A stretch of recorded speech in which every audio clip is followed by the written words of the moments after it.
Have you ever wondered what would happen if you got 600 designers, put them in a box, and all you told them was that they had to design a car that embodied the experience of performance? You get that.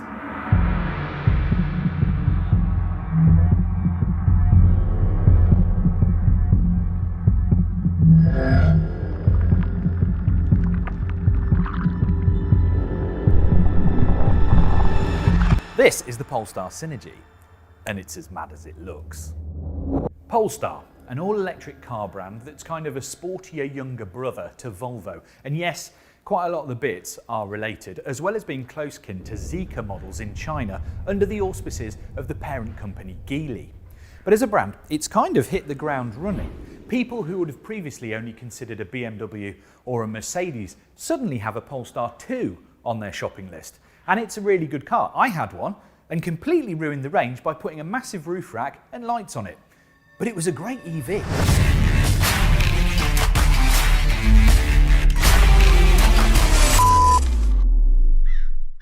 This is the special edition BST, by the way. It's got up to 475 brake horsepower, it's very fast, and BST is an abbreviation of the word beast. Grr. But the company is not stopping there. This car is the Polestar, you guessed it, 3. Way to go with the really inventive naming strategy, Polestar people. And it is a large luxury SUV with a monster 111 kilowatt-hour battery, up to 517 brake horsepower and 380 miles of range. And I actually happen to think it's really good looking. Now this one is on Volvo's SPA2 platform, or Scalable Product Architecture, which means it's related to the Volvo EX90, but kind of more energetic. It's supposed to have a proper Polestar feeling to the way it drives, a feeling that's more direct than a Volvo. Looks good, huh? Well, for an £80,000 starting price, it blooming well should do.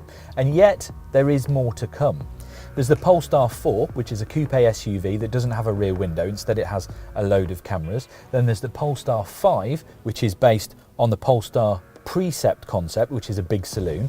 And then there's the Polestar 6, which is a convertible 2+2 that's based on the O2 concept. So Polestar does actually have form when it comes to making concept cars a reality. I'm just not sure how it's going to manage here, though. Mainly because with previous concept cars, you could see the bones of production poking through, and the Synergy is more art than reality. But what's wrong with a little bit of fantasy? Not those ones. Like I said, it's the product of a Polestar design contest, a gladiatorial battle of 600 random designers to see who could produce the most striking bit of invention. Those designs then got whittled down to 10, then 3 finals, 1 interior and 2 external. And then those designs were then mashed together and the Synergy was born. A full-size concept car that's partly inspired by hammerhead sharks, partly by emotional durability, and partly by floating comfort and control, which all sounds very intellectual. Apart from the sharks. The idea here, obviously, isn't production. The idea is more the idea itself. Polestar keeping things moving as the progressive entity it keeps telling us it is. Some design cues on this thing might actually make it to production cars of the future, but this thing is not going to be hitting the streets anytime soon. For a start, it's as practical as a chocolate teapot. Single seat, lower than a politician's morals. Like, really, really low.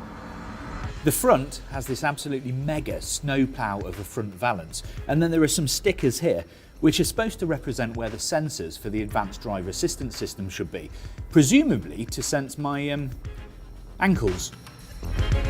The lights are this kind of twin blade design that you'll see on all new Polestars, albeit a little bit exaggerated. You can see them in the Polestar 3. But I adore the way that these front wheel arches kind of pontoon out into the back and have these cutouts in there that allow you to see the suspension, and I suspect they relieve some pressure for front aero. And those lights kind of arc out and back over the top, which again, you'll need because this thing is so low, you're always looking down on it if you're over 1 meter tall. The trailing edge of that wing has some cameras mounted in it, which is cool. I'm not sure what they'd actually be able to see, but I think it's fun. And then there's some extra aero elements down here. And the wheels are a kind of modern take on the classic Tron 3-spoke. It is a little bit out there, but I like it. The rear arches are obviously massive and wide, but they've got this really sharp crease all the way down them here that then forms the leading edge of this integral rear wing, the central section of which I think moves because it's got a seam in it. And that's above this full-width translucent rear light bar. This is essentially the world's sexiest postbox. As far as the interior goes, it took a bit of work to make it work. Now, Polestar was actually taking inspiration from all three designers and then melding them all together to create a coherent kind of life-size model. But the two exterior designers both considered a single-seat concept. So the original interior design, which was a two-seater, had to be reworked to take that into account. What appeared was a three-layered interior. The first one is a driver monitor, which shows all the relevant information about the car's performance. The second is connected to the steering wheel yoke and produces biometric information about you, the driver, like pulse rate. So technically, the Synergy will know if you're in love.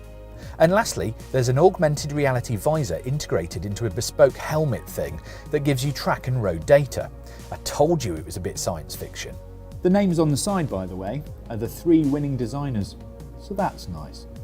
As far as motivation goes, you'd expect a car like this to have dual motors, a hefty battery pack and performance to match. But if you consider that the Polestar 3 already has a really big 111 kilowatt-hour pack and the Polestar 6 is due to have 886 brake horsepower as standard, I think the engineers could probably handle that without too much of a problem.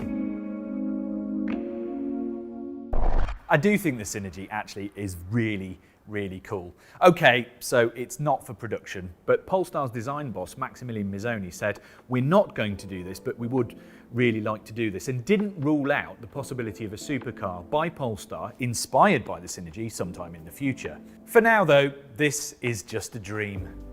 Shame.